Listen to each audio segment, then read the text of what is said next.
Hello everybody, this is Goofs Fox coming at you with another testing video here today. And for this video here, we're going to be taking a look at Char's Gelgoog, which was recently added to the RT store. And this is a suit that I've really been wanting to try for a while now. It used to be a token pack suit, I believe. And yeah, it finally made its way to the RT store, so really excited to try to give this suit a spin here. I know this is also a suit that they've buffed in the past, so really the version that I'm covering here is not going to be like the one that was covered on its initial release, but we'll work with it all the same. And yeah, we're going to jump right into it here with Char's Gelgoog, which is a level 1 raid. It comes at 450 costs and is usable on both ground and space. For your stats here, you do have a mobile suit HP of 18,500. For your resistances, you got 10 ballistic, 18 beam, and 20 melee resistance. You have 25 range strength, 28 melee strength. You got 135 movement speed, 210 top speed, 70 thruster gauge, and 69 turning speed. And for your part slots, you got 13 close, 13 mid, and 6 long range slots. And for some of your other stats here, you do have a melee priority of 3, and then the suit is a 3-star. And yep, that's it for the stats here. Resistances do look kind of low, especially in ballistic. Melee of 20 might not be too bad, especially since you should be able to buff that. Hopefully, depending on what build that is available with this suit. Other than that, it does seem like for the most part it is some pretty standard raid stats here. You do have a pretty good balance between your range and melee strength though, so that is a pretty nifty thing there. And for our loadout here, we do have the Gelgoog beam rifle as the main primary. This is the same Gelgoog beam rifle that a bunch of the Gelgoogs and a couple other suits can use as well. And that is 2000 power with a 60% heat rate and 400 range, and this is a focus fire rifle, where just uncharged it will be just a normal beam round, and charged it will be an instant stun. Next, you have the Beam Naginata Enhance, that is 2300 power, with a cooldown time of 2.5 seconds. Again, pretty standard. I say again, if you're coming from the Full Armor Unicorn video, I did mention that 2.5 seconds is pretty standard for most melee weapons, so, yeah, pretty standard there. You have the Cracker Grenade Enhanced. This is 1250 power, with 3 ammo and 150 range. So you do have some grenades with this suit here. You have the Beam Naginata Single Blade. This is 2600 power with a cooldown of 2 seconds. So a little shorter cooldown time than most normal melee weapons. And then you have the Gelgoog Shield. This is 4000 shield HP and is a large size shield. And pretty similar to the regular Gelgoog, this one's shield is going to be stored on the back. So, its defensive capabilities is going to be a little questionable unless somebody's hitting you directly from behind. But it's still there as a little extra defensive option, so it still kind of works in its own unique way. And moving to these skills here, we have Assault Booster level 3, High Performance Balancer, High Spec Ambac level 2, Maneuver Armor level 2, Force Injector level 2, Melee Combo Controller level 2, so you do have a double melee, or you have a triple melee with this suit here. You have Shield Break Stance Mastery, which is something quite a few raids have been getting recently, and that's that you will not get staggered when your shield is destroyed. You have a double dodge roll with this suit, that's pretty good. You have Anti-Blast Stabilizer, Special Leg Buffer level 2, which is always something that is really good for Gelgoog variations. And then you have the EX Boost skill, where when you press the touchpad to activate the ability, this boosts your mobility for 6 seconds and nullifies thruster consumption when activated. However, when you do as an emergency evasion or a tackle, this will reduce the effect length, and when the effect ends, the unit enters a long overheated state, and this skill cannot be reactivated unless you spawn in a new mobile suit. So yeah, it does look like we have some interesting skill set here when it comes to Char's Gelgoog. And yeah, before we take it here, this is going to be the unit description. Not really too long here, just going to be a bit about this version of the Gelgoog. And yeah, without further ado, we're going to take it to port base and see what we are working with.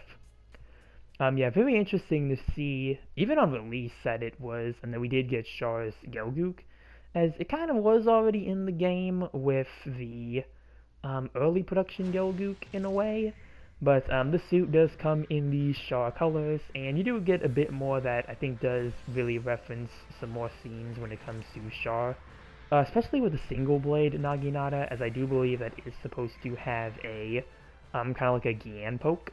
So yeah, starting off with the beam rifle uncharged against the Gundam.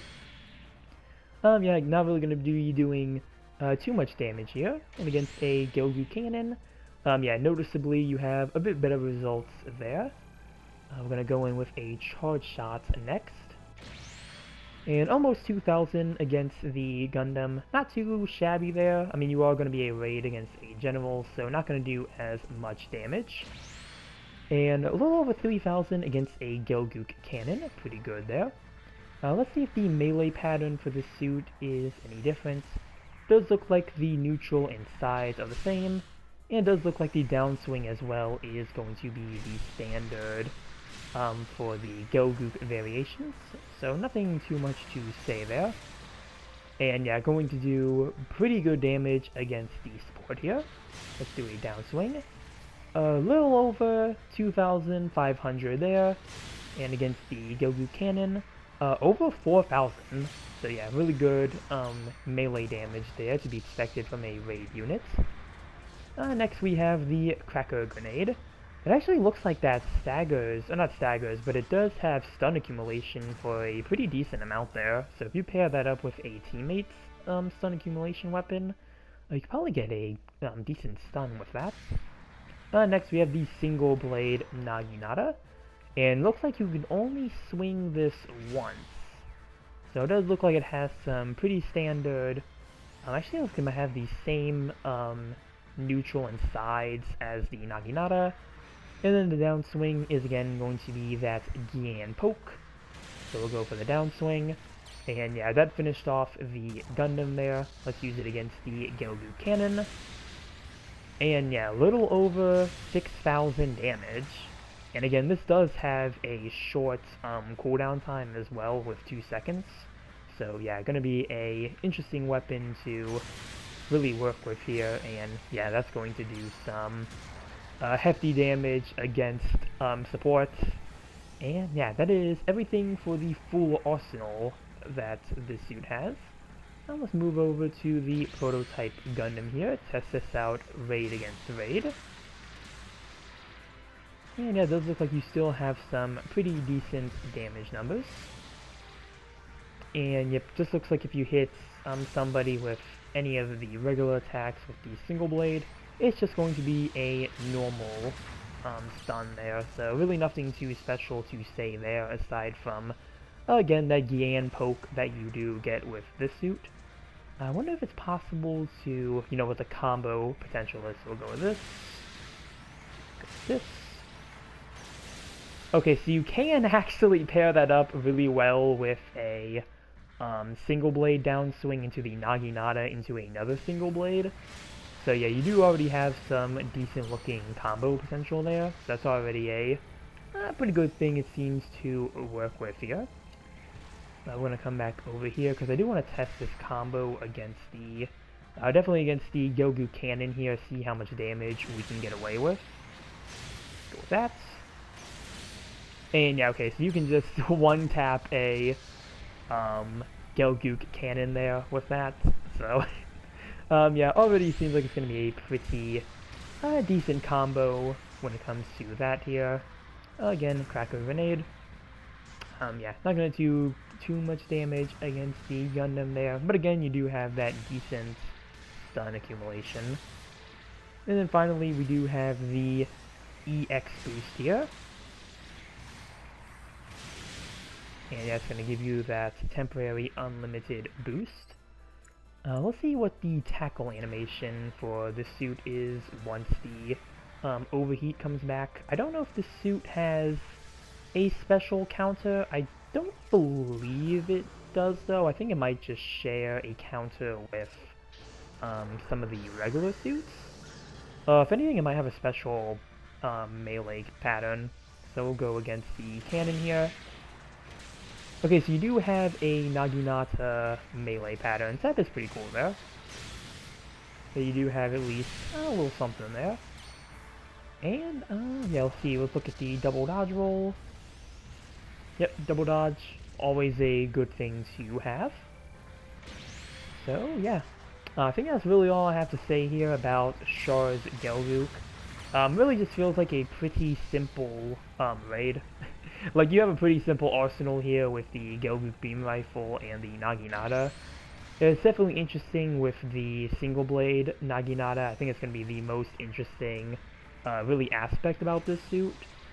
Again, you can only use this once, only use one swing, so that is going to be something you want to remember when using this weapon. You can't just do a full Gyan combo on somebody mixed with a Gelgoog melee combo, so yeah, other than that, it does seem like its melee damage is pretty decent. With the part spots it does have, I do believe that can be buffed up. And it does look like with the poke as well, you can hit smaller suits, which is always a good thing when it comes to mobile suits like this, being able to hit the smaller suits. Especially since the Gelgoog is kind of a larger suit, so yeah, it doesn't seem like it's going to be something you have to worry about too much. But, yeah. From what I'm seeing here, this does look like it's going to be a fun raid to try out. I am cautiously optimistic, as I know this is a suit that doesn't have the best reputation. I know when it came out, it wasn't one of the best raids, which is why it was buffed, but now I don't know if it's going to be any better than where it was before. Really, it's just going to be a matter of taking it into the field and seeing for myself. But yeah, that's all I have to say here. So that's going to do it for this testing video here. Comment down below what you think about Char's Gelgoog. Remember to like and subscribe if you enjoyed the video. And with that, I will see you all in the next one. Later.